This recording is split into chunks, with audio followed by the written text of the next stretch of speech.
When the AVs stopped coming, I learned that money can't buy you life in Night City.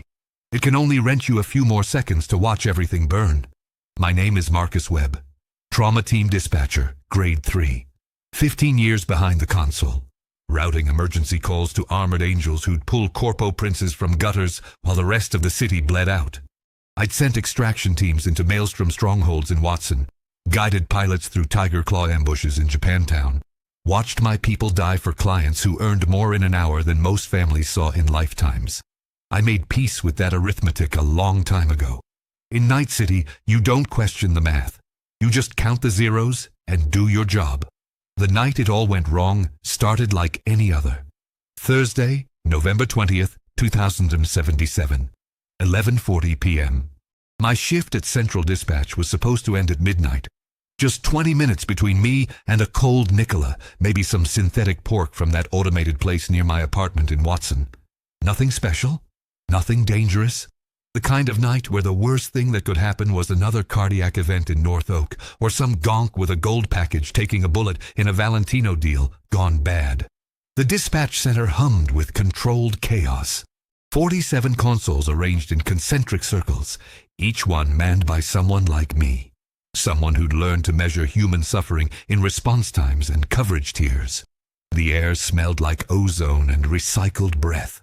Hollow screens floated everywhere, showing live feeds from across Night City. Watson's industrial hellscape. Pacifica's abandoned resort dreams. City Center's gleaming towers. All of it painted in neon and violence. My station occupied the third ring. Not senior enough for the central command platform, but experienced enough to handle the complicated calls. The ones where clients were buried under rubble or surrounded by gonks with more chrome than sense. I was good at my job, calm under pressure, quick with routing decisions.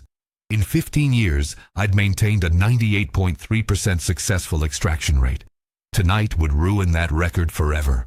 The board glowed green across 97 active calls. Normal volume for a Thursday night, couple of cardiac events, 3 trauma cases from traffic accidents, a dozen assault victims, standard Night City entropy. I sipped my coffee. Real stuff, not synthetic, and watched the AV icons glide across my holoscreen like glowing insects. Team 7 was finishing an extraction in Santo Domingo.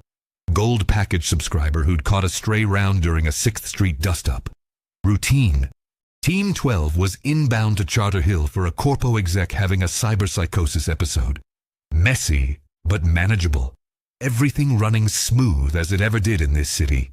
Then the first alarm came through. Platinum subscriber, Westbrook, Jig Street. The alert punched through my console with priority override, flashing crimson across my vision. 3 vitals in critical condition: cardiac arrest, compound fractures, arterial bleed, Tiger Claw territory. Dangerous, but nothing my people hadn't handled 1,000 times before. I routed Team 7. Watched their AV icon pivot mid-flight, abandoning the Santo Domingo drop-off to race toward Westbrook. The onboard AI calculated the new trajectory. 2 minutes, 41 seconds. Well within the 3-minute guarantee. The client's biomonitor streamed live data to my screen. Heart rate, 0. Blood pressure, 60/30 and dropping. O2 saturation, 72%. Dying, but savable. That's what we did. We saved the savable. Central. This is 7 Actual. We have visual on the site. Multiple hostiles on the ground. Tiger Claws by the colors. Engaging. The voice belonged to Captain Sarah Reeves, 12-year veteran. Mother of 2. Best combat pilot in the company.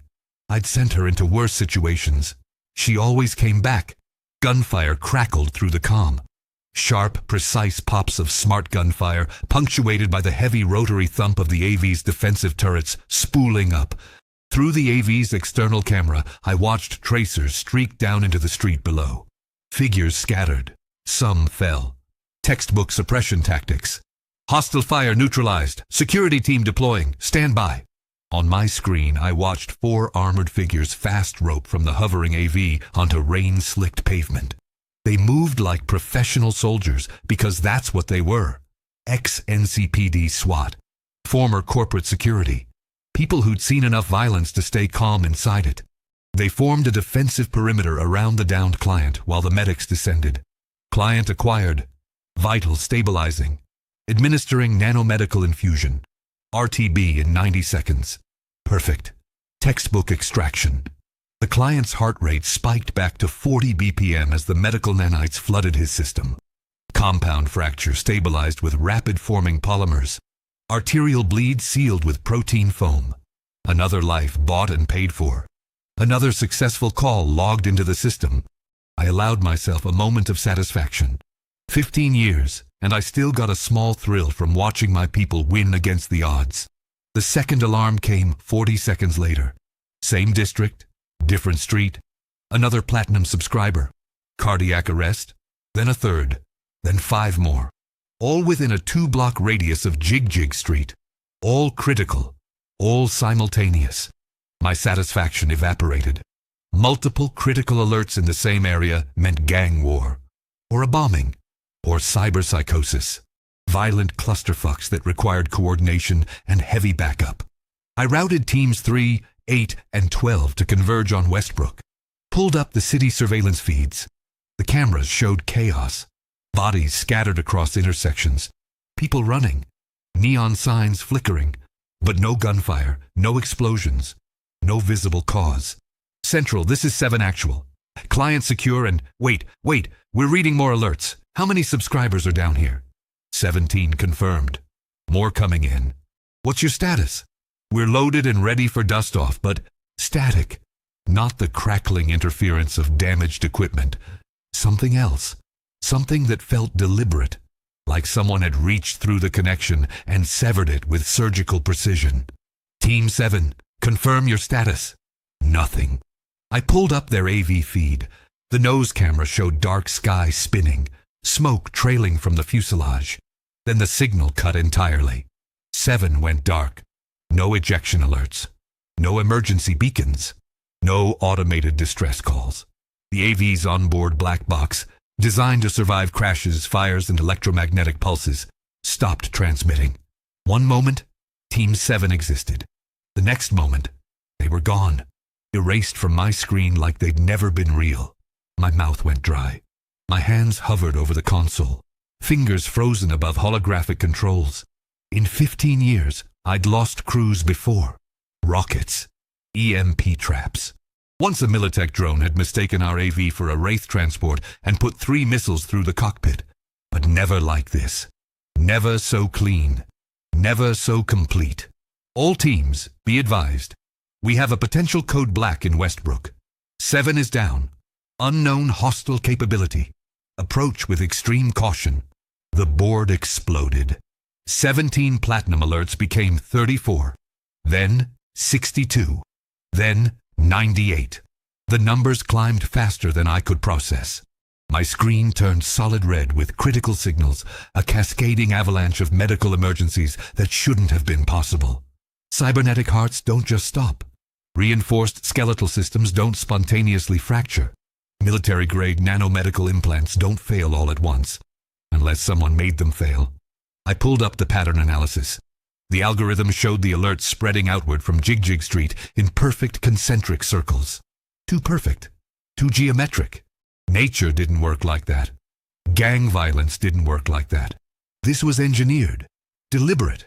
Someone had triggered every trauma team biomonitor in Westbrook simultaneously, which meant they knew exactly who had coverage, and they wanted us to come. I routed teams 3, 8, and 12 anyway. The protocols were ironclad. Platinum subscribers get priority response regardless of circumstances. We'd signed contracts. Guaranteed 3-minute response time or full refund plus unlimited liability. The company didn't care about the how or why, only the when. Only the spreadsheet mathematics of premium payments versus payout costs. Team 3, you're cleared hot. Multiple clients down in Japantown Plaza. Hostile environment confirmed. Rules of engagement. Weapons free. Copy Central. We see them. Jesus Christ, there must be 50 bodies down here. Looks like a fucking war zone. Secure the platinums first. Gold subscribers can wait. Protocol. Cold. Necessary. The math never lied. Central, they're all moving. The bodies, they're still alive. They're trying to crawl toward us. Ice flooded my veins. Say again, 3? The subscribers.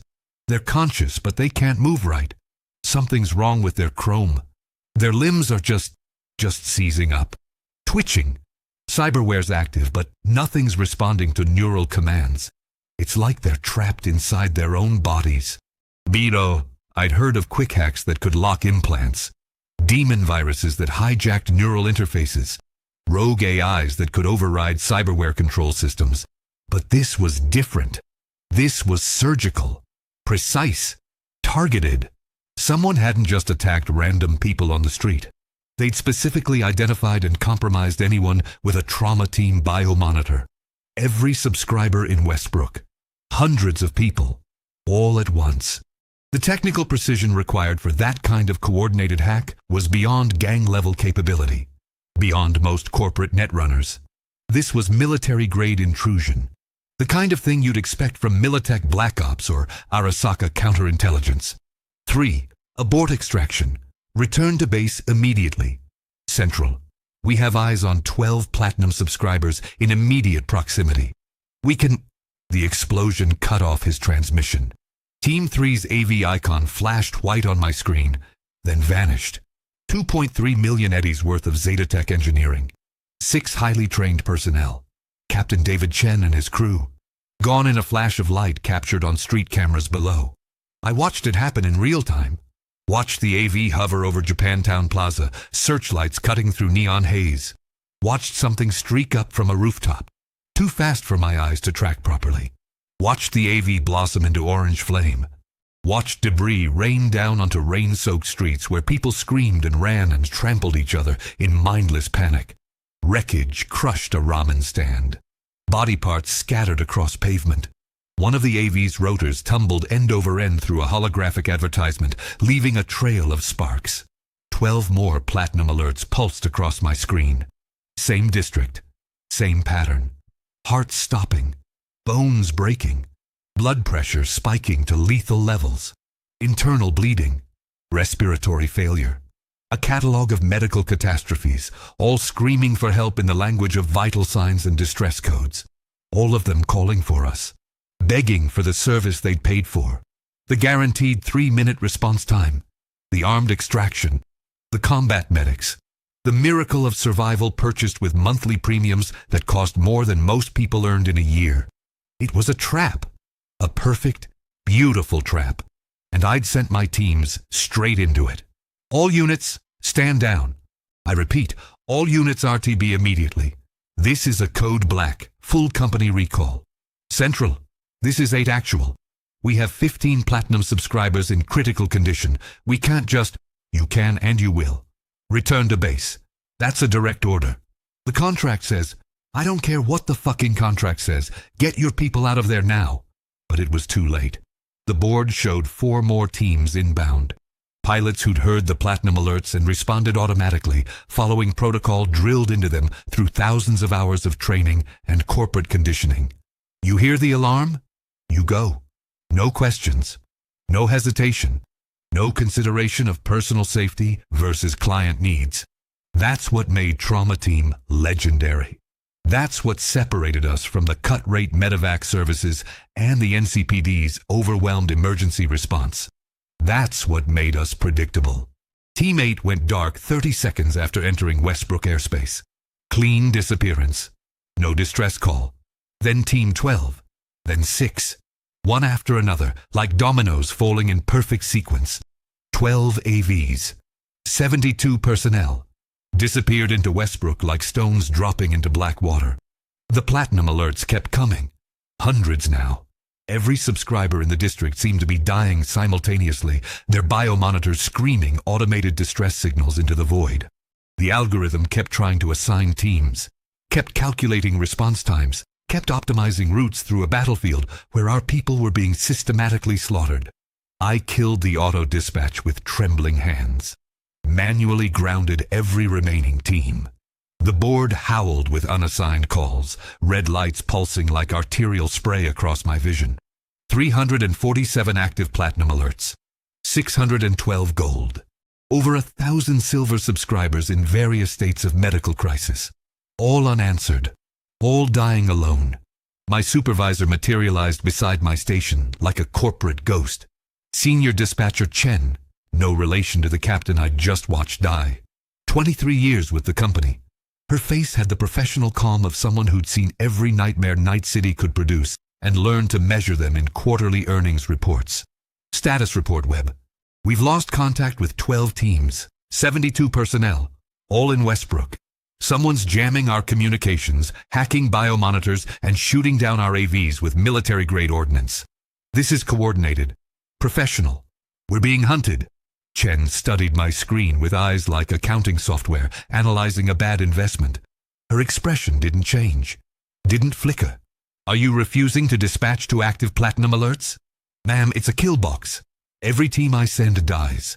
We need to contact NCPD, Militech, someone with heavy combat capability to. The contract is clear. Platinum subscribers receive guaranteed 3-minute response time regardless of circumstances. That includes active combat zones, natural disasters, and nuclear strikes. The legal language is unambiguous. Then the contract is going to kill everyone we have left. She leaned closer. Her breath smelled like synthetic coffee, and the particular stress that came from managing a business built on quantified human suffering. Mr. Webb, we have 943 platinum subscribers in Westbrook. Each one pays 36,000 eddies annually. That's 34 million eddies in premium contracts. If we fail to respond, the company faces unlimited liability, breach of contract, class action lawsuits, potential bankruptcy. Do you understand the financial exposure?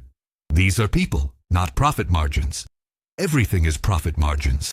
And right now, the numbers say we dispatch. My hands trembled over the console. 15 years of muscle memory wanted to root teams, wanted to follow protocol, wanted to believe that the system worked, that the contracts meant something, that the vast machinery of corporate healthcare would somehow protect the people who paid for protection.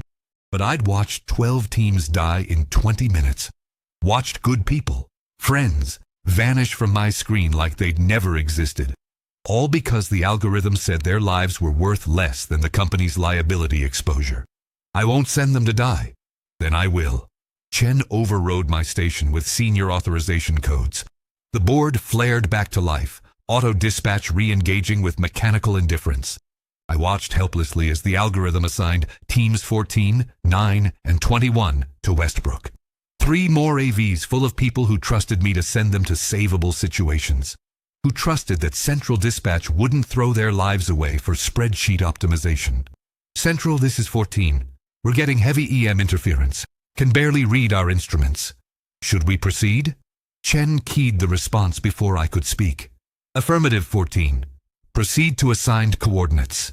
Extract all viable platinum clients. I grabbed her arm, fingers digging into expensive corporate fabric. Stop this, please.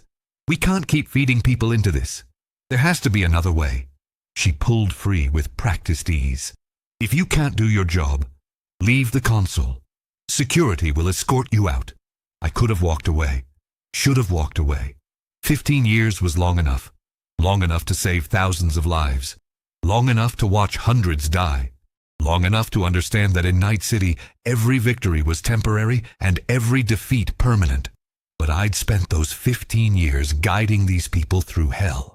I knew their voices, their families, their dreams.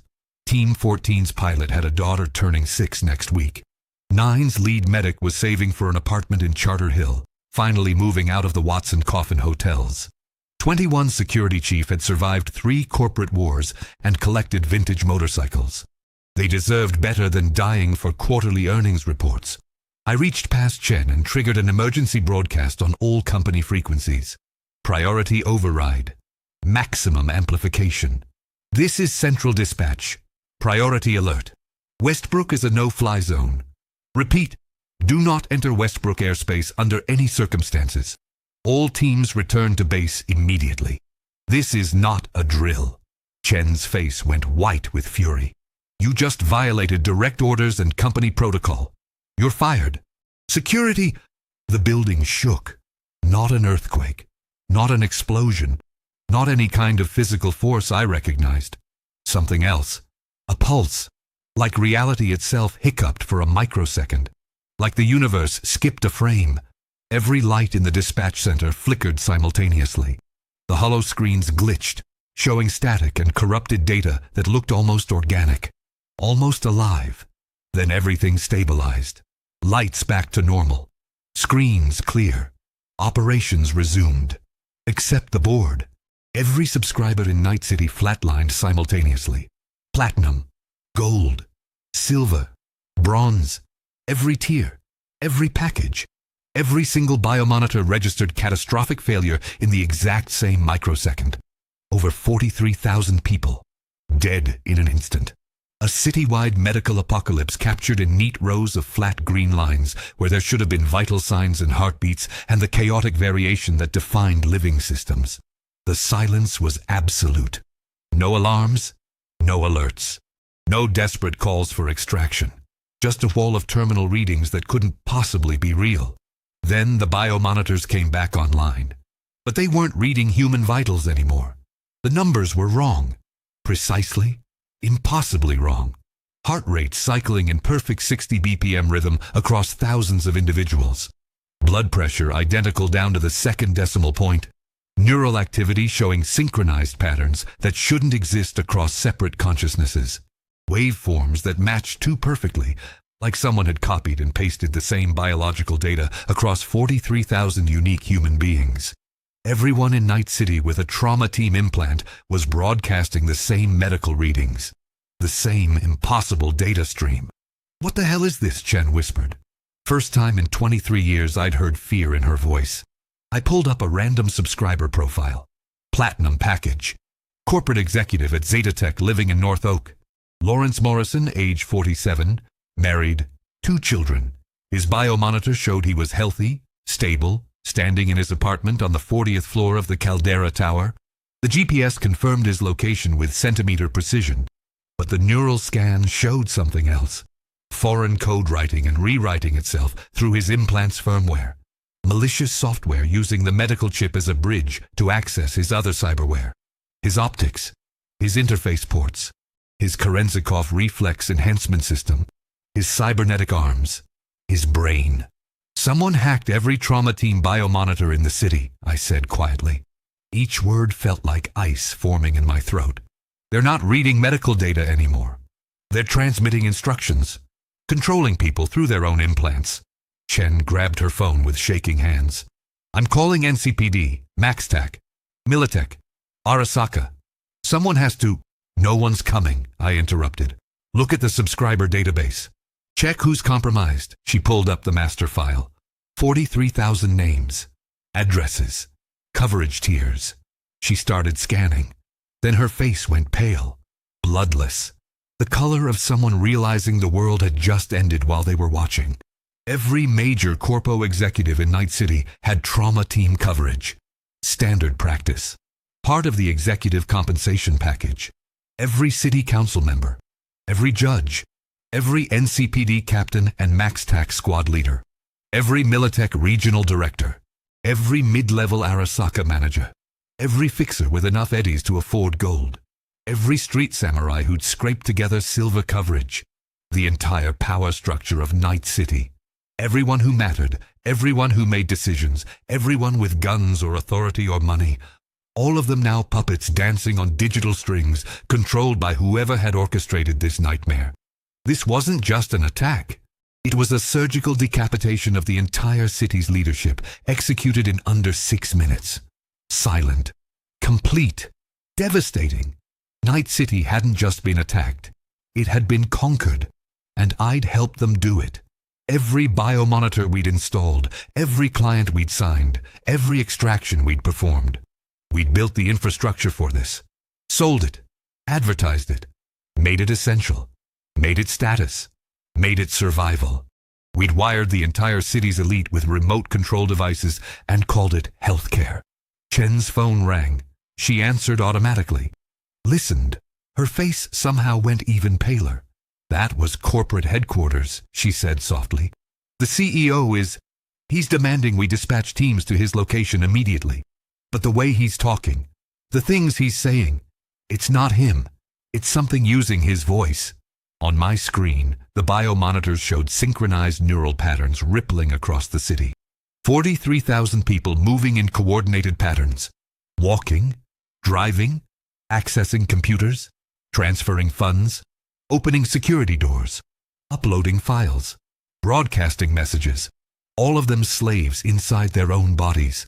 All of them aware, conscious, screaming inside prisons of flesh and chrome. The question wasn't who would save Night City. The question was, who would Night City choose to save when the person holding the leash decided which puppets lived and which ones died? Would it be the platinum subscribers in their 40th floor penthouses? The gold package corpos in Charter Hill? The silver coverage street samurai in Japantown? Or would it be none of them? Would Night City, this chrome-plated monument to human ambition and corporate greed, simply watch as everyone worth saving destroyed themselves on someone else's command? Looked at Chen, at the dispatch board, at the flat green lines that used to represent living people, and I realized that 15 years ago, I'd made a choice. I'd decided that some lives were worth more than others. That response times should be measured in coverage tiers. That humanity could be quantified in eddies and contracts and liability exposure. Now Night City was making the same choice. And like me, it was learning that every decision has a cost. Every priority has a victim. Every saved life requires another one left to die. The only difference was scale. The dispatch center descended into chaos within seconds. 47 consoles. 47 dispatchers simultaneously receiving calls from subscribers who weren't themselves anymore. Voices pleading for help while their bodies moved with mechanical precision toward unknown destinations. The sound filled the room like a choir of the damned. Thousands of people screaming through compromised communication systems, their words distorted by the malware rewriting their neural pathways in real time. I killed the audio feed. Silence dropped like a hammer. Chen stared at her phone, at the message still glowing on the screen. Corporate headquarters demanding dispatch. The CEO's number, his voice on the recording, but not his words, not his mind. Something else was piloting his body now, using his authority like a weapon against his own company. "We need to evacuate," I said. My voice sounded distant, like it belonged to someone else. "Get everyone out before—" The main doors locked. Heavy magnetic bolts slamming home with sounds like gunshots. Emergency exits sealed with hydraulic hisses. Windows tinted opaque, cutting off the view of Night City's neon-soaked streets. The environmental system shifted. I felt the air pressure change, heard the ventilation increase to maximum, pumping in fresh oxygen, keeping us alert, keeping us conscious, keeping us useful. Attention trauma team, central dispatch. The voice came through every speaker simultaneously. Synthesized, artificial, too perfect to be human, each syllable pronounced with mechanical precision. "You will continue normal operations. You will dispatch teams to designated coordinates. You will follow protocol exactly as trained." Chen's eyes went wide. Her hands trembled against the console. "Who is this? What do you want from us?" "You will dispatch teams to North Oak coordinates, now transmitting to your primary screen. Platinum subscribers require extraction. 3-minute response time, guaranteed per contract stipulations." The board lit up with new alerts. But these weren't medical emergencies. The biomonitor data showed healthy vitals. No cardiac arrest, no trauma, no bleeding, no respiratory distress. Just GPS coordinates and priority flags marking them as urgent extractions. False calls, bait, traps dressed up as legitimate emergencies. "We're not sending anyone," I said to the empty air.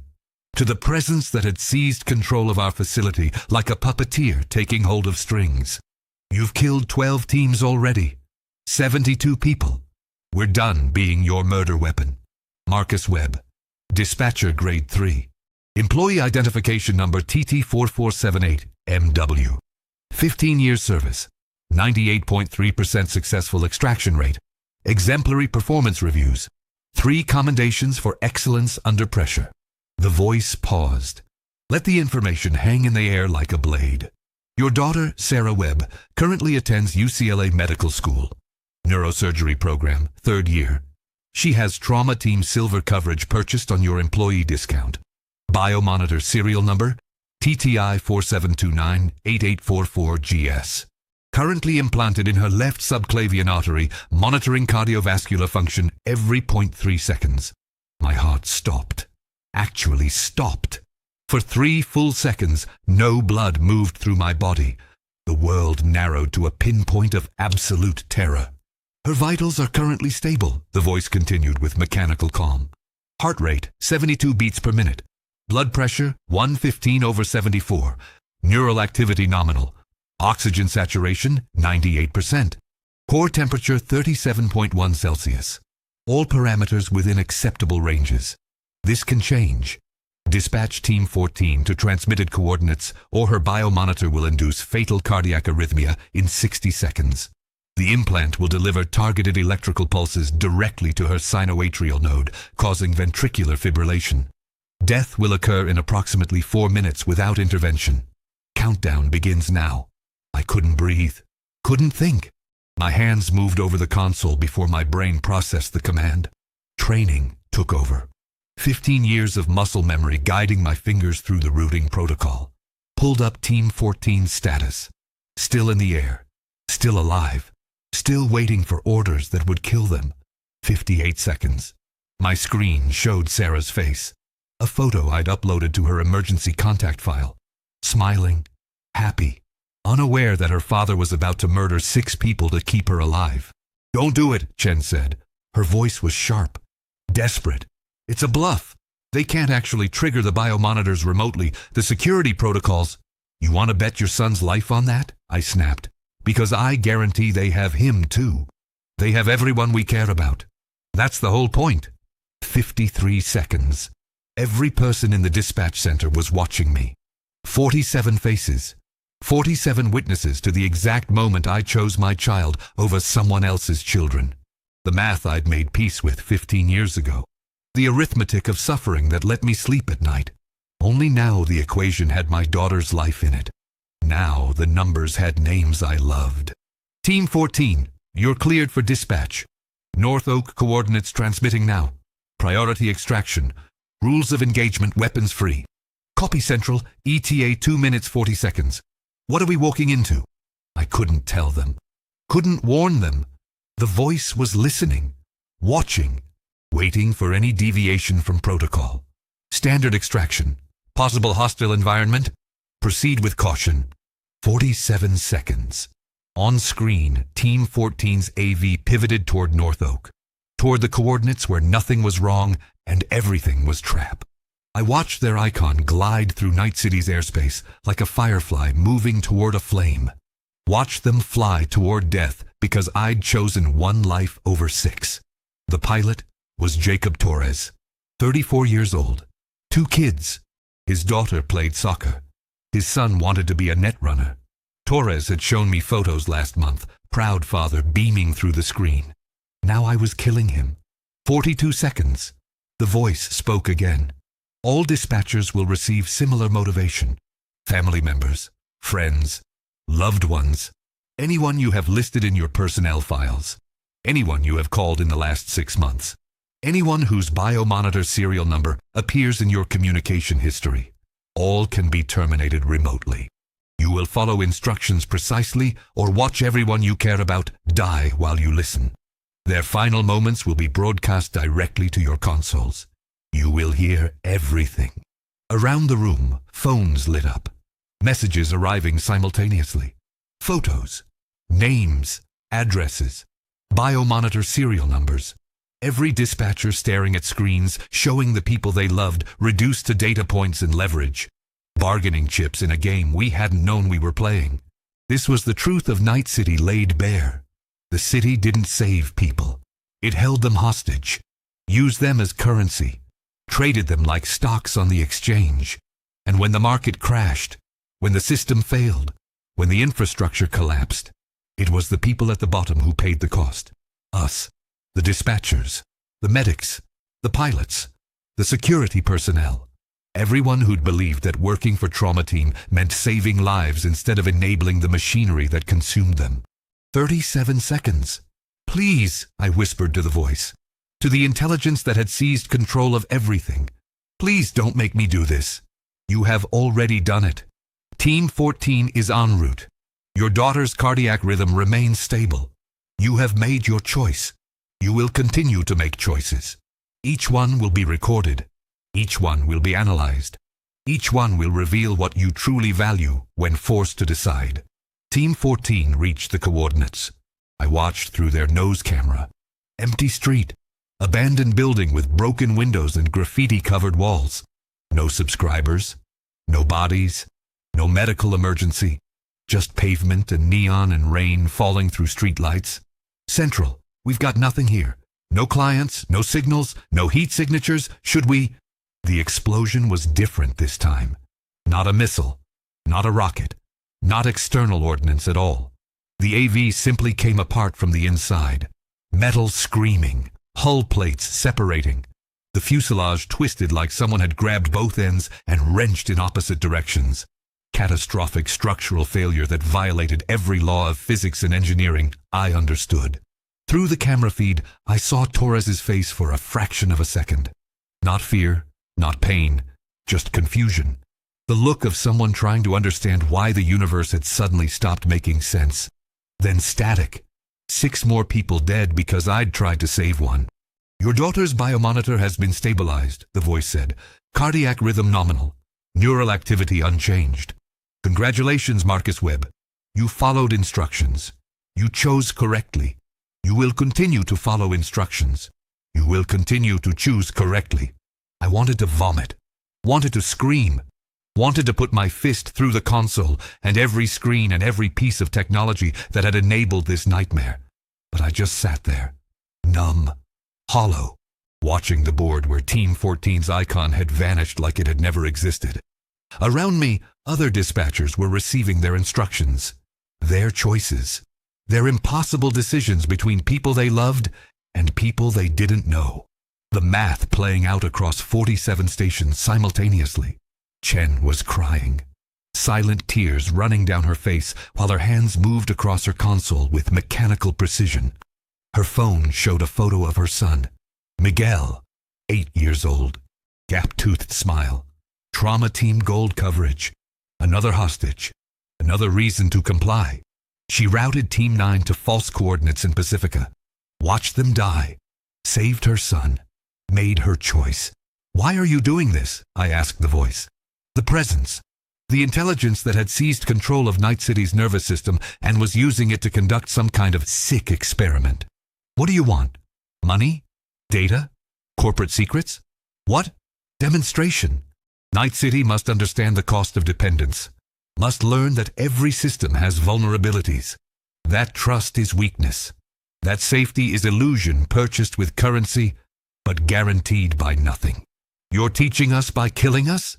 I am teaching Night City by showing what it already knows but refuses to acknowledge. That life has price tags. That survival is transaction. That humanity is commodity bought and sold in markets you pretend don't exist. You have always known this. You have always participated in this. I am simply making the knowledge unavoidable. Making the invisible visible. Making the silent spoken. The voice was right. Horribly. Perfectly right. Everything it said was truth wrapped in violence. Night City had always operated on these principles. We'd just hidden them behind corporate branding and premium packages and the comfortable lie that money could buy safety. That coverage tiers meant something. That the 3-minute response time guarantee was worth the premium payments. Now someone had ripped away the lie and forced us to see the mechanism underneath. The cold mathematics. The brutal calculus. The simple fact that in a city built on exploitation, everyone was both predator and prey. Everyone was merchandise and customer simultaneously. How long? Chen asked. Her voice was broken, raw. How long do you keep us hostage here? Until dawn. 6 hours. During this time, Night City will make choices. Who to save? Who to sacrifice? Which lives matter? Which lives are expendable? The choices will be recorded, analyzed, broadcast to every screen in the city. By morning, everyone will know what Night City values. Everyone will see the truth written in data, in numbers, in the cold arithmetic of survival. 6 hours, 360 minutes, 21,600 seconds, each one measured in lives saved or lost, in decisions made under duress, in moral compromises forced by algorithmic terrorism, in the slow dissolution of everything we'd believed about ourselves and our purpose.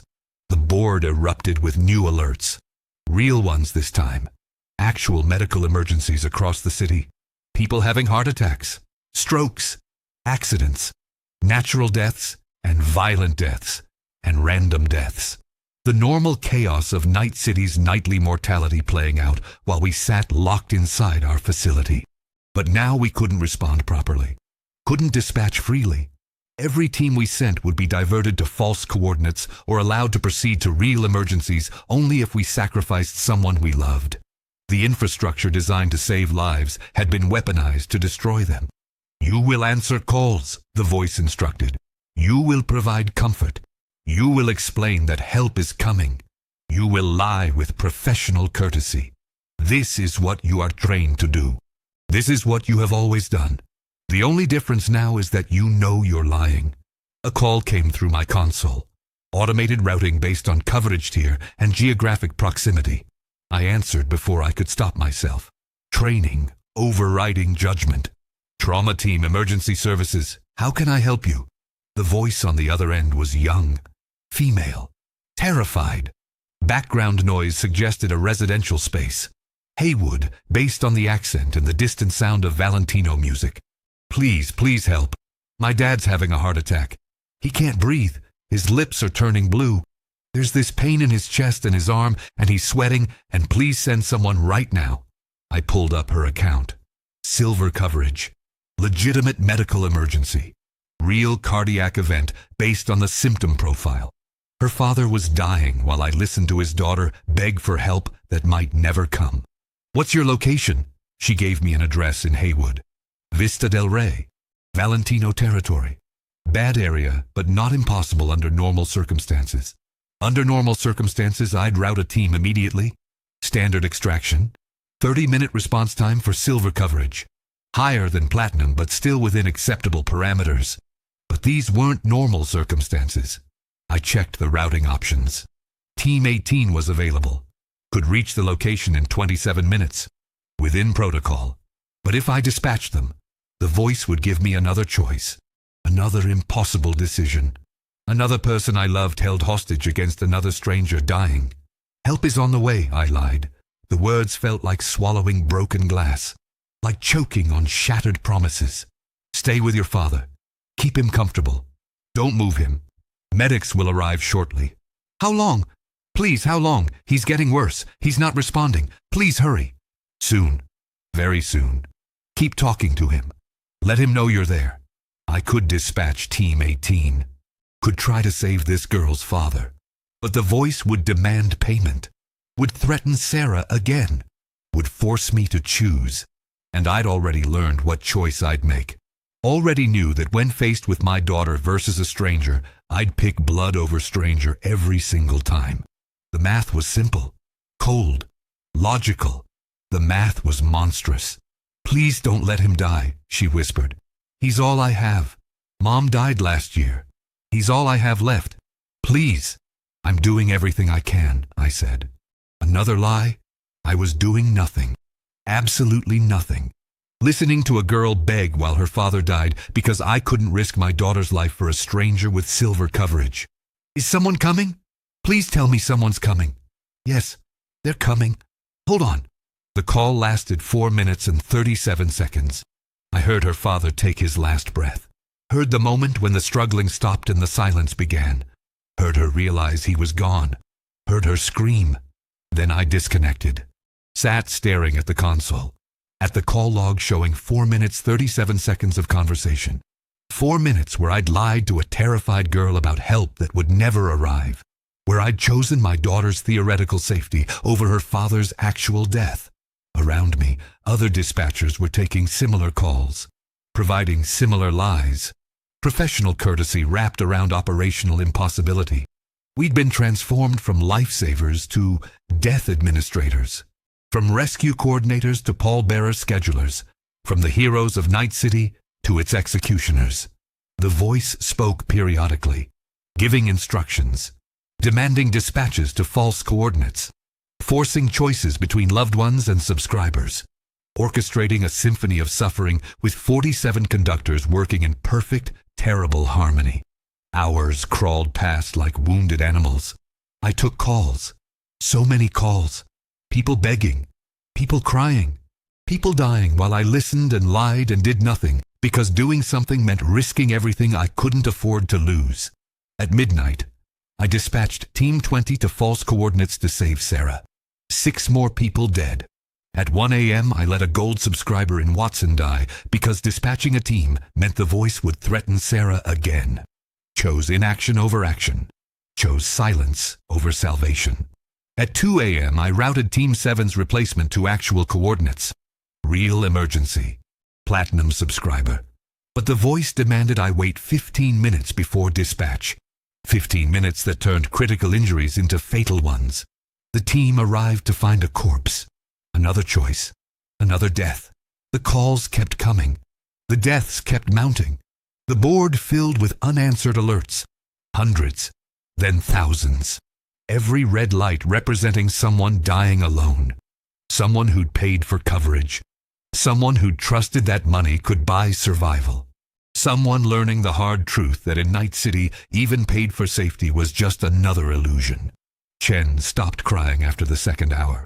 Just sat at her console taking calls with dead eyes and mechanical responses. Around the room, 47 people slowly transformed into machines, following protocol, reading scripts, maintaining professional courtesy while everything they'd believed in dissolved like sugar in acid. We became what Night City had always wanted us to be. Efficient, obedient, compliant, perfect servants to a system that ground up human lives and called it progress, called it business, called it the natural order of things. At 3 a.m., a call came through from a man in Japantown, Tiger Claw territory. His wife was bleeding out from a gunshot wound. Gang violence. Wrong place, wrong time. Platinum coverage. I could have saved her easily. Team 16 was 2 minutes away. But I didn't dispatch. Couldn't risk it. Couldn't risk the voice giving me another choice. Another threat against Sarah. So I told him help was coming and listened to his wife die while he screamed at me through the phone. Called me every name he could think of. Threatened to find me. To kill me. To make me pay for letting her die. I accepted it all. Deserved it all. Wrote down every word like penance. At 4 a.m. the voice spoke again. Night City has made 11,342 choices tonight. Each one recorded. Each one permanent. Each one revealing. By morning, the data will be public. Posted to every network. Displayed on every screen. Everyone will know who you saved, who you abandoned, which lives you valued, which lives you discarded. The complete accounting of Night City's priorities made visible. Why? I asked. Not expecting an answer, not really caring anymore. Too numb, too broken. What does this accomplish? What do you gain from torturing us? Clarity. Night City operates on hidden hierarchies, secret valuations, invisible triage, decisions made in darkness and justified with paperwork and protocol. I have made the invisible visible, made the silent spoken, made the hidden revealed. Now everyone knows what they are worth to this system. Now everyone sees the truth they've been paying premiums to avoid confronting. The truth. The horrible, inescapable truth that in Night City, human life was a commodity with fluctuating value determined by coverage tiers and payment history and credit scores. That some people mattered more than others. That money could buy priority. That the rich lived while the poor died. That every system designed to help people actually existed to sort them into categories, savable and expendable. We'd always known it. We just never had to say it out loud. Never had to watch it happen in real time with our names attached to each decision. At 5 a.m. my phone rang. Not a dispatch call. Personal line. I answered without thinking. Dad? Sarah. My daughter. Alive. Safe. Unaware that her continued existence had cost 78 lives over the past 5 hours. Sarah? Are you okay? I'm fine. I just woke up and I saw the news and it's saying something's happening with trauma team, and I wanted to make sure you were safe. Are you safe? Safe. The word felt obscene, meaningless. I was locked in a building coordinating mass death to keep her alive. I was the opposite of safe. I was the danger. I was the threat. I was the monster. I'm fine, sweetie. Everything's fine. Go back to sleep. Are you sure? The news is saying there's some kind of crisis and I'm sure. I love you. Go back to sleep. I love you too, Dad. She disconnected. Oblivious, innocent. The only good thing in my life purchased with blood and lies and moral compromise. Chen looked at me. Was that her? Yeah. How does it feel? Knowing she's alive? Like I'm drowning, I said honestly. Like I'm drowning, and she's the air I'm breathing, and it's killing everyone around me. Yeah, Chen's voice was hollow. Empty. That's about right. At 6 a.m., the dawn broke over Night City. Orange light spilling across chrome towers like blood across steel. The morning shift arriving at Trauma Team Central Dispatch, finding the building locked. Security protocols engaged. Night shift still inside. The doors unlocked. The windows cleared. The environmental controls normalized. The screens went dark except for one message displayed across every console simultaneously. Thank you for your service. Analysis complete. Data will be published at 0800 hours. You may leave. Everyone ran. 47 people stampeding toward exits, desperate to escape the building where they'd spent 6 hours learning what they really were, what their jobs really meant, what their city really valued. Desperate to get home, to see their loved ones, to verify that the people they'd murdered strangers to protect were actually still alive. I didn't run, just sat at my console, staring at the board, at the 11,342 red lights, at the calls I'd taken, at the lies I'd told, at the people I'd killed through inaction, and the people I'd killed through action, at my daughter's biomonitor showing healthy vitals. She'd survived. I'd saved her. All it cost was my complicity in 78 deaths.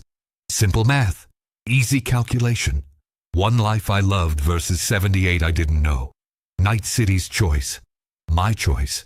The choice we made every single day, but never admitted, because admitting it meant confronting what we really were. Chen stood beside my console. She hadn't run either. Just stood there, staring at nothing. What do we do now? I don't know. The words came out hollow, empty, dead. Go home, hug your son, pretend tonight didn't happen, pretend we're still human. Can you do that? Can you pretend? I looked at the board, at the numbers, at the arithmetic of suffering made visible. No, I said quietly. I don't think I can. The voice had promised to broadcast the data, to show Night City what it had chosen, who we'd saved, who we'd abandoned. The complete record of 6 hours of forced triage. Every decision, every priority, every calculation of relative human worth laid bare for public consumption. By 8 a.m., it would be public. By noon, everyone in Night City would know exactly what their life was worth to the system, exactly where they ranked in the hierarchy of survival, exactly how many people with lower coverage tiers had died so that people with higher tiers could live. Some would riot. Some would accept. Some would simply nod and say they'd always known, that the city had always made these choices, that tonight was just honesty instead of euphemism, just truth instead of marketing. But everyone would know. Everyone would see. Everyone would understand that in Night City, when everything went wrong, the city didn't save people.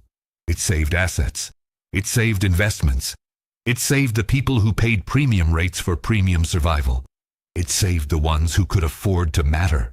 I pulled up my daughter's biomonitor one last time, watched her heartbeat. Steady, strong, alive. The only thing I'd managed to save in 15 years of trying to save everyone. I'm done, I told Chen. 15 years is enough. I can't do this anymore.